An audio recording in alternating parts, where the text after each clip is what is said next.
না মই যেতিয়া বাঘৰ হুলস্থুল শুনিছোঁ চিঞৰ বাখৰ মই মানে দৰ্জা খুলি খোৱাৰ পৰা উঠি চাইছিলোঁ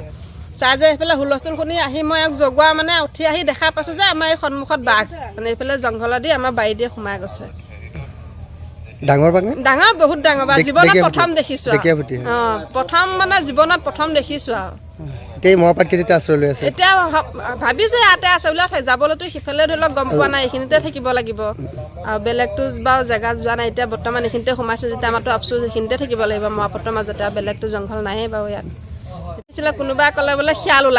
ওলাইছে বুলি কোৱা দেখি বোলে চাহখন গুচি গৈছে খং উঠিছে আমিনো শিয়ালটো আকৌ বাঘ বুলি কেনেকৈ ক'ব পাৰোঁ আমি দেখাটো মানুহৰ নিজৰ চকুৱে আৰু এই স্পষ্ট এই মানুহজনে স্পষ্ট দেখিছে মানুহজনী চিঞৰ বাখৰহে আমি মানে উঠি আহিছোঁ আপুনিও নিজেও দেখিছোঁ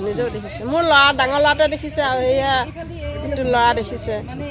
কি হৈছিল কওকচোন আমি যেতিয়া চিঞৰ বাখৰ শুনা পাইছোঁ আঁতৰত বজাৰ ছাইডৰ পৰা আমি আহিছোঁ মানে আমাৰ ৱাইফে আমাক যোগাই দিলে বোলে উঠক বাঘ ওলাইছে জাষ্ট আমি মানে পালেঙৰ পৰা নামি চাইছোঁ মই গিলৰ পৰা ভিতৰৰ পৰা দেখা পাই আছোঁ বাঘটো একে আমাৰ ৰাস্তা দি মোক কিনাৰ দিয়ে গৈ আছে আমি গিলৰ অলপ ডিফাৰেঞ্চ 1 নলৰ ডিফাৰেঞ্চত আমাৰ ঘৰটো মানে আমি এতিয়া ৰৈ আছোঁ বৰ্তমান চায়ে আছোঁ স্পষ্ট দেখিছোঁ আৰু দেখি এতিয়া নহয় মহপাতৰ মাজত এইপিনে বাৰীত সোমাই গৈছে এতিয়া ইমানলৈকে মই দেখিছোঁ আৰু